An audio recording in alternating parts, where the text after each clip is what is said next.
I'm very excited to share with you some new developments of new drugs that should help our patients with fatty liver disease, especially with more advanced disease with NASH and significant fibrosis. Next slide, please. So these are the objectives for my talk. First, I want to tell you what patients with fatty liver disease will actually need to go on medications. And I want to emphasize the point that the majority of patients with fatty liver disease can be managed with lifestyle interventions, and not everyone needs to go on medicines. So the medicines will be reserved for patients with more advanced disease that have a higher chance of progressing to cirrhosis.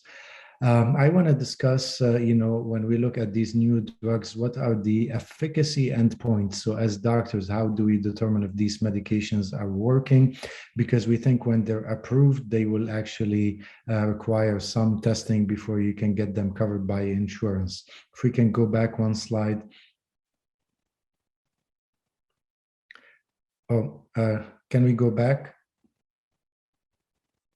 One more. My apologies, I think the slide was timed. And then I'm going to share with you just some new data on drugs in what we call phase 3 development. So that means that they are in the last phase before FDA approval. And if the trial is positive, typically the sponsors, the pharma company will file for FDA approval. I am active on Twitter, so follow me. And we also have a TikTok account, and it's actually very entertaining, and it has videos on FibroScan, liver fibrosis, fatty liver, and other liver diseases. So if you like watching TikTok videos, follow us on AZ Liver. This is for Arizona liver. Next slide. So when we talk about fatty liver disease, we always talk about this spectrum. Not everyone with fatty liver disease will need to go on medicine. So the majority of people with fatty liver will have what we call simple steatosis, or just non-alcoholic fatty liver. You have fat in the liver, but there is no inflammation, no liver cell injury. NASH is, steatohepatitis. This is when you have steatosis plus inflammation plus injury to the liver cells. But we really start talking about medications when you get to what we call fibrotic NASH. This is when you have enough scarring and liver fibrosis. We have 4 stages of scarring. A normal liver should have 0 fibrosis, and then a cirrhotic liver is the last stage, which is stage 4. And the reason why we focus on treating patients with stage 2 and 3 fibrosis, because these are the patients that are likely to progress to cirrhosis, and we have a window to intervene before they have cirrhosis, but also they develop liver outcomes. This means that they have what we call decompensation. They start retaining fluids in the abdomen. We call it ascites. They may bleed from varices. They may end up developing what we call encephalopathy. And some of these patients will unfortunately require liver transplantation. So we're going to focus with the new drugs that should be FDA approved in the next couple of years on patients with NASH and at least stage 2 fibrosis. Next slide. So when we are designing clinical trials now and trying to get drugs to FDA approval, the FDA said to approve a drug, you need to meet one of 2 endpoints. So at the end of the trial, either you need to show us that with this new drug, you can achieve NASH resolution, which means that you cannot have liver cell injury on a repeat biopsy. You cannot have a lot of inflammation. Or you need to show us that you can reverse fibrosis by 1 stage. As I mentioned, fibrosis has 4 stages. So if you can take someone from stage 3 to stage 2, that's an acceptable outcome. What that means is that we have to do 2 biopsies now to get a drug approved. We have to do a biopsy at the beginning of the trial, make sure they have NASH with stage 2 fibrosis or higher. And then we have to repeat the biopsy at the end of the trial. And typically we do that after 1 year to 18 months. So obviously this is not something we want to do on a large scale. We are okay to do it in clinical trials, but we need to find easier ways to find the sick patients and then to monitor their response to treatment. Next slide. So you heard about some of these non-invasive tests, and in clinical trials, sometimes we use this MRI, we call it MRI PDFF, that can show us how much we reduce liver fat after we use a new drug. We use liver enzymes, ALT and AST, and we try to show a reduction after using the medication. And then Wayne showed you some of these MRI technologies, MR elastography and liver multi-scan, and we want to also show improvement on these tests at the end of the trial. Next slide. So let me tell you about some of the medications that may make it to market in the near future. Next slide. We have medications that target every step of disease development and progression. So we have drugs that can target just the fat going into the liver by inducing weight loss, by improving insulin sensitivity. So these are diabetes medicines, or by blocking certain enzymes that make fat inside the liver. We also have medications that target liver inflammation. We have medications that can protect the liver cells from the damaging effects of fat. And finally, we have what we call anti-fibrosis drugs. So these are medications that break down the scar tissue that we develop in the liver when you have NASH and fatty liver for a long period of time. So this is encouraging because we have so many drugs that are undergoing development. So some of them will make it to FDA approval. Next slide. Next. So I want to tell you about a drug called resmetirom. This is an abbreviation for what we call a resolution of metabolic syndrome. So they put all these three words in one name for the drug, resmetirom. So this drug mimics the effects of the thyroid hormones. It induces a reduction in the bad lipids in the blood, like LDL cholesterol. It decreases the amount of liver fat, but it does not have the negative side effects of thyroid hormones like cardiac toxicity and loss of bone density. So this is a pill that you take daily. Let's go to the next slide. And in this pilot study here, what we call phase 2B, we showed that you can reduce liver fat on the MRI with the high dose resmetirom by 42% from baseline after only 12 weeks of treatment. So this is very encouraging that you can reduce liver fat by almost 50% after 3 months of being on this pill. We also showed that you can induce some NASH resolution on liver biopsy with this medicine. So this medicine, we should have the phase 3 trial results by the end of 2022. And if it's positive, then we may have FDA approval by the summer of 2023. So very encouraging results, and we are following the clinical trial very closely. Next slide. Another exciting medicine is called lanifibranor. This is a metabolic drug. We have drugs today that we can use to decrease triglycerides, what we call the fenofibrate drugs. We have diabetes drugs we call glitazones that can help with diabetes and insulin resistance. So this is a combination drug. So it works on reducing lipids and improving insulin sensitivity, and also it helps with decreasing liver inflammation. Next slide. So in a phase 2B study, where we had patients go on the high dose of this medicine, lanifibranor, 1200 milligrams daily, this is a pill, compared to placebo, we showed that there was higher percentage of patients that resolved NASH. They improved fibrosis, and about 1/3 of the patients had both NASH resolution and fibrosis improvement. So very encouraging results, and this drug is also in phase 3 now. So hopefully by 2024, we potentially could be hearing about this drug getting close to FDA approval. Next slide. Semaglutide is a diabetes medicine. It's been approved on the market by the FDA for diabetes for a few years now. And recently it was approved also for weight loss under the name Wegovy. And this is an injection that you have to do, what we call subcutaneous injection, but you do it once a week. It's a great diabetes drug. It helps with weight loss, and it can help also improve cholesterol levels, and potentially, in patients with fatty liver disease, we know they have increase in cardiac outcomes and having heart attacks. And this drug has shown that in diabetes patients, it decreases the risk of cardiac events.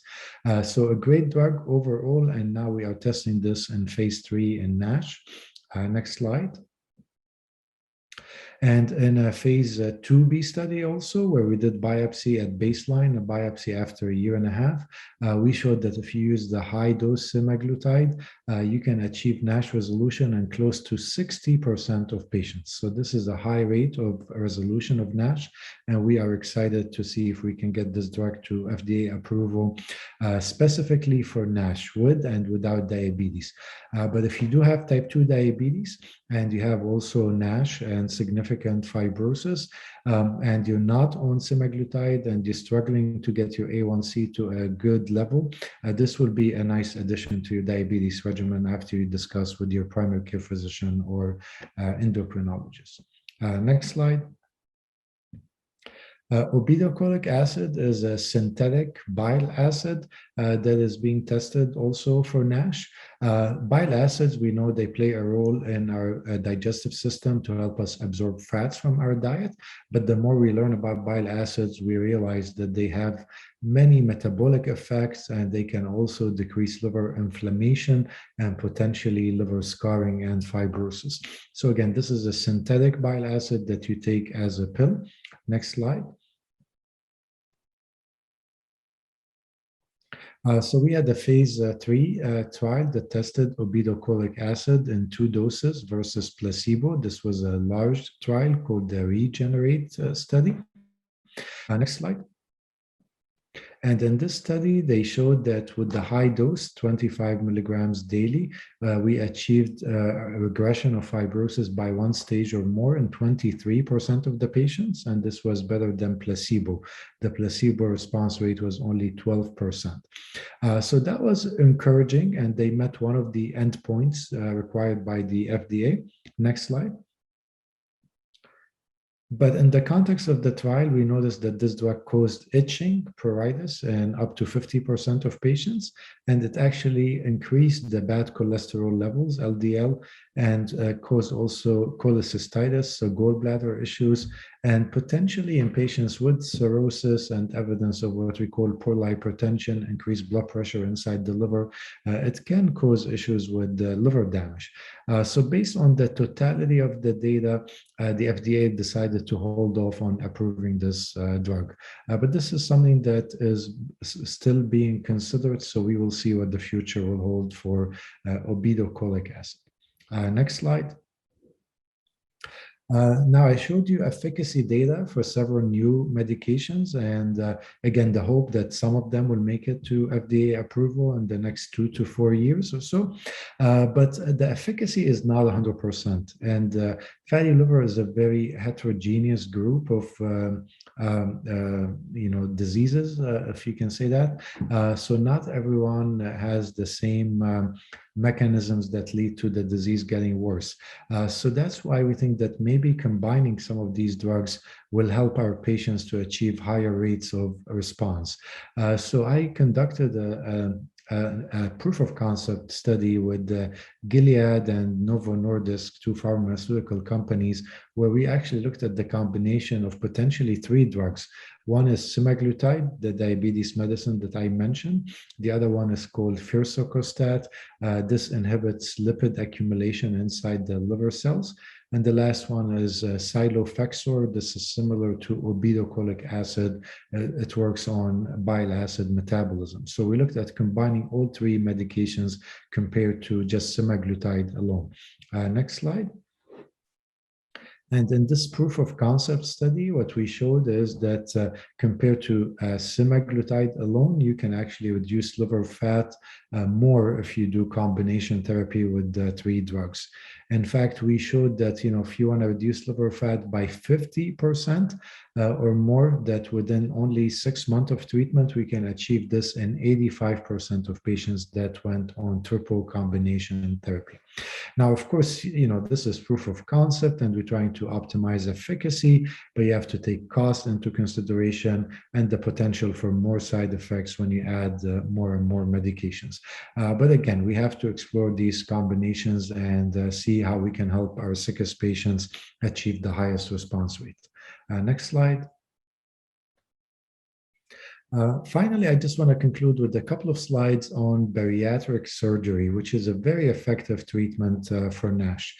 So this was a paper we just published in JAMA, looking at patients that had NASH, so steatohepatitis with liver fibrosis stage 1 to 3. And we had a group of individuals that underwent bariatric surgery, weight loss surgery, about 650 individuals. And we compared them to match 500 controls that did not have the surgery. And instead of looking at improvement on liver biopsy or MRI, we're like, the most relevant outcome for our patients is really having clinical outcomes, like having cardiovascular events or having liver events, like developing cirrhosis or ascites or encephalopathy. So we followed these patients for a very long period of time, about 10 years, looking at cardiac outcomes and liver outcomes. Next slide. And what we showed here clearly that there's separation between the bariatric surgery group and the control group that just had medical therapy. So when you look at major adverse liver outcomes, you can see that the surgery group had way less outcomes, 5 outcomes over a 10-year period versus 40 outcomes in the control group. And then when we looked at also cardiovascular outcomes, we showed reduction in cardiac events with surgery.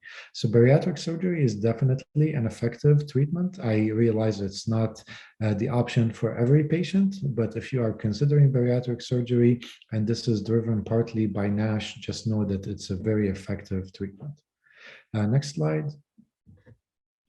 So my take-home message for you guys is that, again, not every patient with fatty liver disease will need new medications. The focus is going to be on patients with NASH, steatohepatitis with evidence of fibrosis, because these are the patients that can benefit the most from medicines. We can potentially prevent progression to cirrhosis and its complications.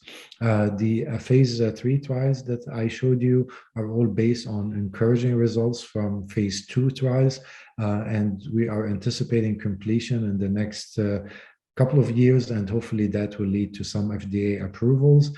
And I think this is going to change a lot of the inertia that we see associated with fatty liver disease, because one argument I hear over and over that why bother finding fatty liver disease if the only treatment is weight loss and exercise and they need to lose weight anyway. But I think once we have new medications that can reverse the disease, then early identification will become very important so we can prevent progression to cirrhosis. So again, I want to thank you so much for giving me the opportunity to speak to you tonight, and I'm happy to take any questions.